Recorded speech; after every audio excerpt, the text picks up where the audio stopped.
Bismillahirrahmanirrahim. Assalamualaikum warahmatullahi wabarakatuh. Apa kabar rekan-rekan semua? Pada video pembelajaran kali ini kita akan mempelajari tentang peta minda. Di video kali ini kita akan membuat peta minda menggunakan aplikasi Xmind.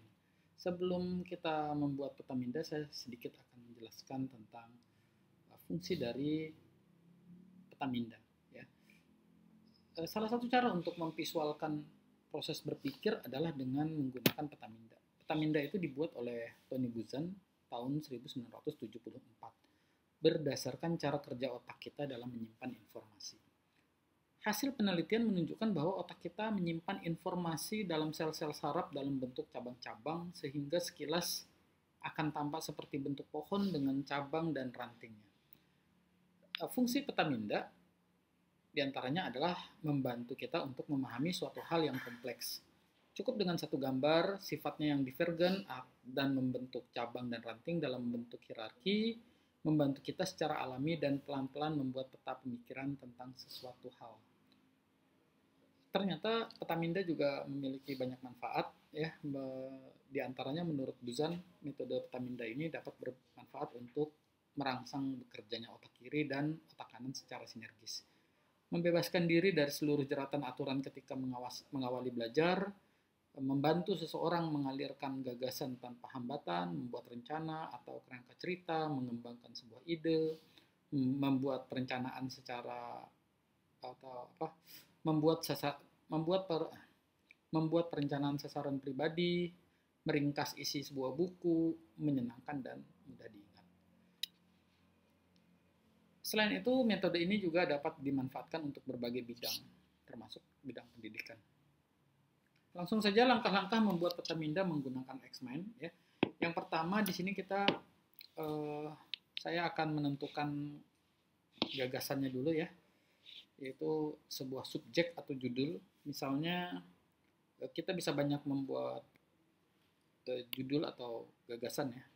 Sekalian sambil kita buka ini aplikasinya Xmind ini.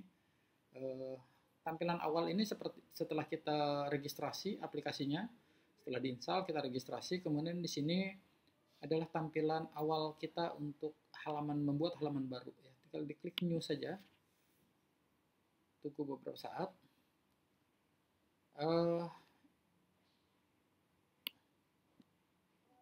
Oke, saya skip saja ini.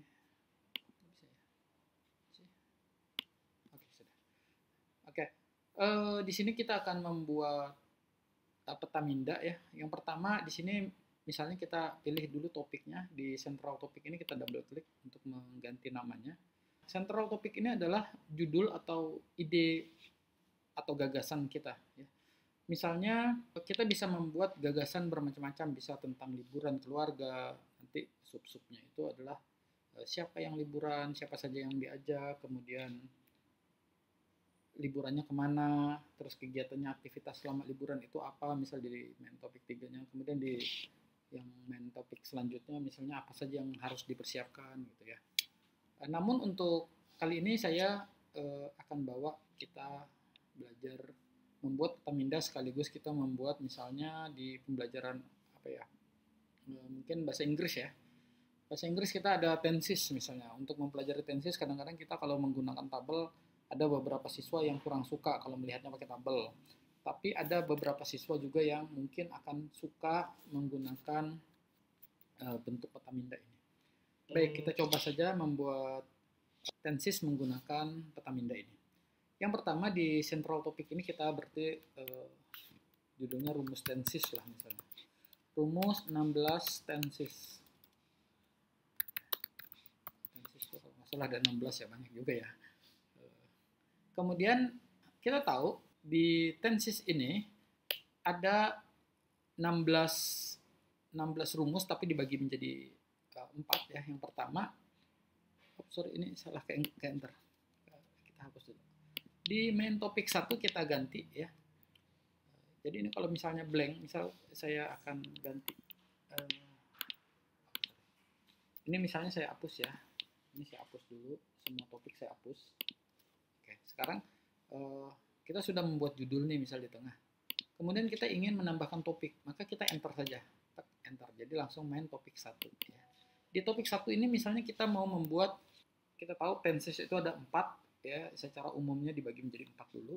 Yang pertama ada simple, enter.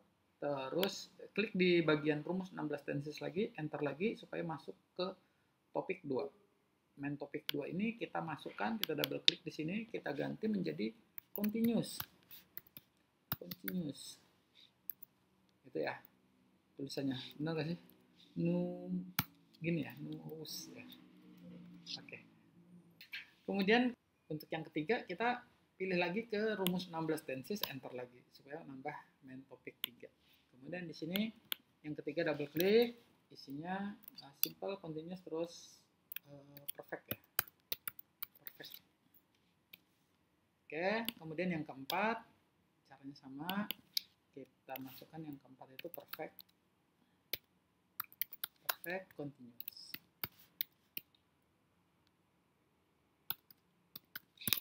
Gini ya tulisannya, mudah-mudahan bener lah. Ini kemudian sekarang kita akan lanjutkan cabang dari simple ini. Misalnya di bagian simple ini kan ada simple present ya. Kita pilih lagi subtopik dulu, subtopik. Subtopik ya, kita di bagian ini kita pilih subtopik. Lalu kita masukkan yang pertama simple present. Simple present.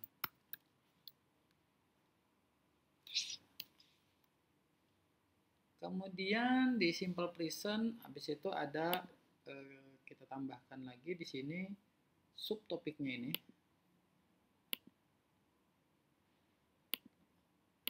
Oke, klik ini subtopik. Masukkan subtopik 2. Setelah simple present ada simple past. Simple past. Kemudian ada subtopik lagi. Subtopik 3 kita buat simple future. Lalu yang keempat, subtopik kembali. Yang keempat apa nih?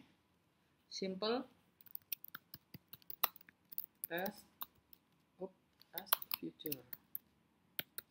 Nah, jadi ternyata dari sini kita siswa kita nanti akan lebih mudah mungkin ya mengingat atau mempelajari tentang tenses. Jadi rumus tenses untuk simple misalnya, ada simple present, ada simple past, ada simple future, ada simple past future.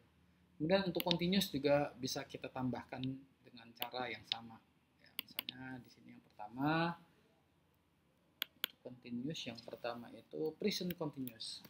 Present continuous. Kemudian yang kedua past continuous. Past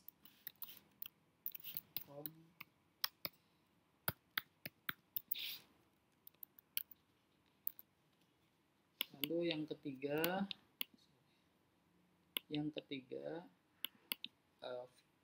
future continuous ya. Future continuous. Lalu yang keempat, saya pakai copy paste biar agak cepat. Past future continuous ya. Past future continuous. Di sini sekarang sudah simple dan continuous sudah kita pecahkan menjadi 4 bagian. Selanjutnya nanti perfect dan ini ada yang salah nih tulisannya. Perfect dan perfect continuous. Ya. Sekarang kita akan masukkan misalnya, kurang jelas lagi nih simple present itu kan perlu ada penjelasan lagi rumus misalnya ya. Maka kita bisa tambahkan saja subtopik lagi, subtopik untuk simple present. Gitu. Subtopiknya apa? Nah, misalnya subtopiknya ada verbal dan ada non-verbal.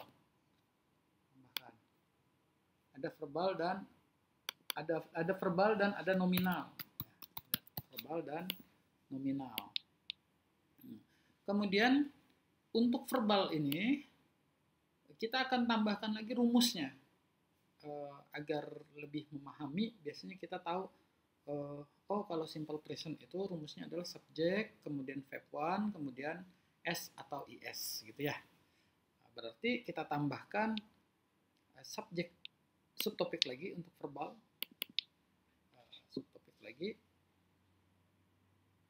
Di sini di verbal ini ada yang kalimatnya positif. Positif. Kasih saja. Tandanya subjek, rumusnya subjek, kemudian ditambah verb 1, kemudian kita tambahkan s atau s-nya s kecil aja ya, atau is ya. Jadi rumus untuk verbal ini ada yang kalimat positif subjek ditambah verb one, kemudian ditambah s atau es. Kemudian ada yang kalimatnya negatif, misalnya. Kita tambah lagi subtopiknya di sini. Tambahkan saja negatif. Artinya untuk membuat kalimat negatif, maka rumusnya adalah subjek, kemudian ditambah do atau does, kemudian ditambah not, dan ditambah verb 1. Subjek, ditambah do, ditambah does, ditambah not, ditambah verb 1. Gitu. Lalu ada lagi di bagian verbal ini subtopik untuk yang ketiga, kalau seandainya contoh atau rumus membuat kalimat tanya. Oke. Untuk membuat kalimat tanya, rumusnya do atau does,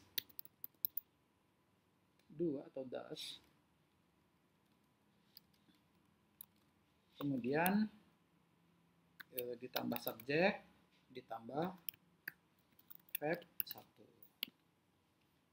ya, kira-kira seperti ini.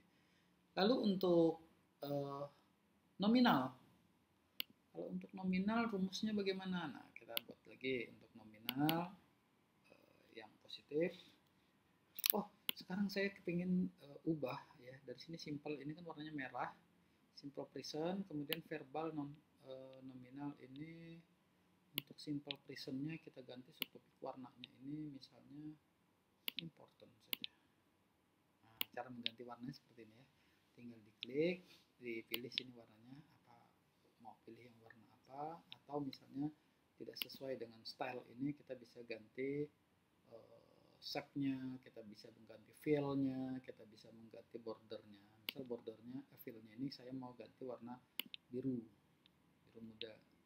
Lalu untuk yang positifnya ini, positifnya ini tulisannya berwarna hijau misalnya, hijau muda. Yang ini juga hijau muda juga, biar sama. Yang ini hijau muda juga. Oke. Sehingga untuk verbal sini, nanti yang untuk nominal misalnya kita mau ganti warnanya pink.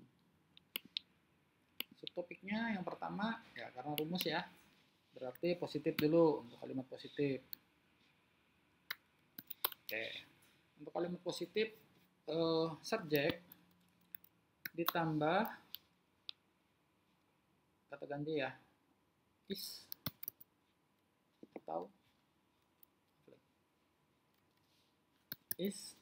atau I am, ya.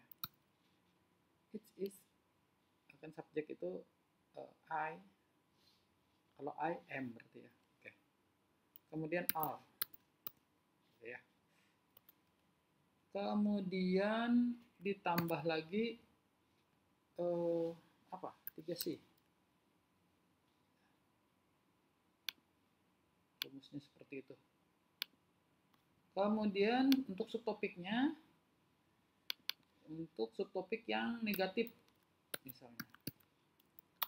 Untuk subtopik yang negatif, subjek ditambah sama ya, is atau am atau are ditambah not. Nah, bedanya hanya ditambah not, ditambah 3C. Kemudian untuk yang kalimat tanya di nominal. Oke, kalimat tanya berarti bagaimana cara membuat kalimat tanyanya? Rumusnya adalah is, dibalik, is atau am atau are, kemudian ditambah dengan subjek, kemudian 3C. Oke. Ini rumus untuk simple present yang verbal dan nominal sudah jadi. Selanjutnya nanti panjang kita bisa buat lagi yang simple past, kemudian simple future, kemudian simple past future. Caranya sama ya, tinggal dikasih subtopik saja. Nah, untuk mengganti-ganti warna tadi juga sudah dijelaskan, bahkan hurufnya juga kita bisa, jenis hurufnya kita bisa ganti, font ukuran huruf juga bisa kita ganti, warna huruf juga bisa kita ganti ya. Terus rata kiri kanannya juga bisa diubah, atau mau dibuat rata tengah juga boleh. Untuk tutorial kali ini saya cukupkan saja sampai di sini. Untuk membuat rumus 16 tenses ini silakan kawan-kawan bisa melanjutkan. Saya juga karena nggak terlalu hafal dengan rumus tenses ini, tapi ini biasanya bermanfaat untuk guru-guru bahasa Inggris terutama ya di tingkat SD, SMP ataupun SMA, SMK yang masih perlu mengajarkan tenses, atau untuk siswa, pegangan siswa ya. Cukup penting juga untuk memahami tentang tenses. Saya rasa itu saja. Mudah-mudahan bermanfaat. Wassalamualaikum warahmatullahi wabarakatuh.